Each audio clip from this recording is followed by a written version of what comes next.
আমরা দেখলাম গতকাল কিভাবে রিকশার মধ্যে তাকে রিকশার সাথে এসে তার মাথায় গুলি করা হলো। এই ধরনের ঘটনায় আমরা তীব্র নিন্দা জানাই এবং আমরা মনে করি বাংলাদেশে যে নির্বাচনকে কেন্দ্র করে জনগণের মধ্যে একটা আগ্রহ তৈরি হয়েছিল,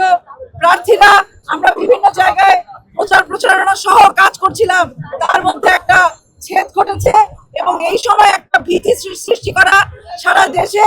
মানুষের মধ্যে যারা ভোট দেবেন বা যারা ভোটের প্রার্থী আমাদের মতো সবার মধ্যে একটা ভয় ছড়ানোর চেষ্টা, তারা চায় বাংলাদেশে নির্বাচন না হোক, বাংলাদেশে গণতান্ত্রিক পরিস্থিতি ফিরে না আসুক, তারাই আজকে হাদির উপরে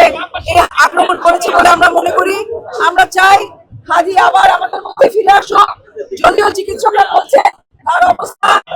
আগের মতো আছে, তারা বিশেষ কোনো আশা আমাদেরকে দিতে পারছেন না। আমরা এই মুহূর্তে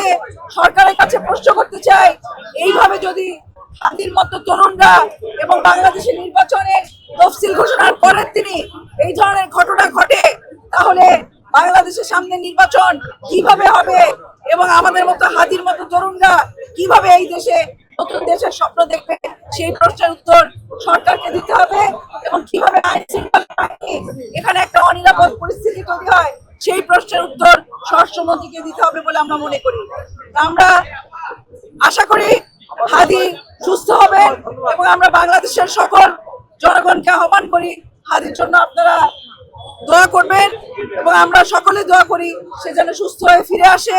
এবং হাদিকে যে আক্রমণ করা হয়েছে বাংলাদেশে